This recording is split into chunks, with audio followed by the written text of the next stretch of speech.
Welcome to Sweet Life Beat Life. We hope this video helps. You start by choosing a solid core. A tennis ball or a tightly packed rubber center works best because it gives predictable bounce and durability. Once chosen, cut open one sock and wrap small amounts of sand or rice in paper, inserting them into the core to reach desired weight. Make sure to test firmness frequently. While wrapping, compress evenly so the center stays round.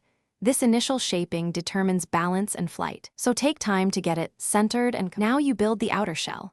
Wrap layers of sock and fabric tightly around the core to create a smooth sphere, because even layering controls seam profile and bounce.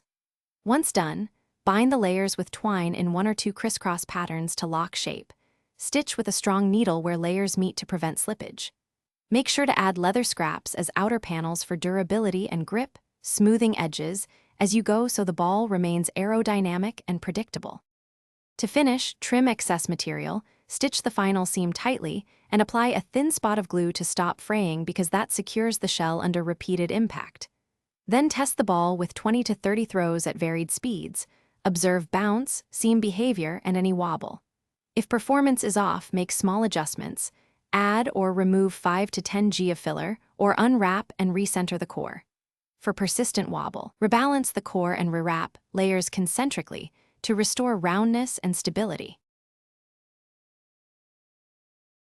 Thanks for watching. Consider subscribing if we helped you.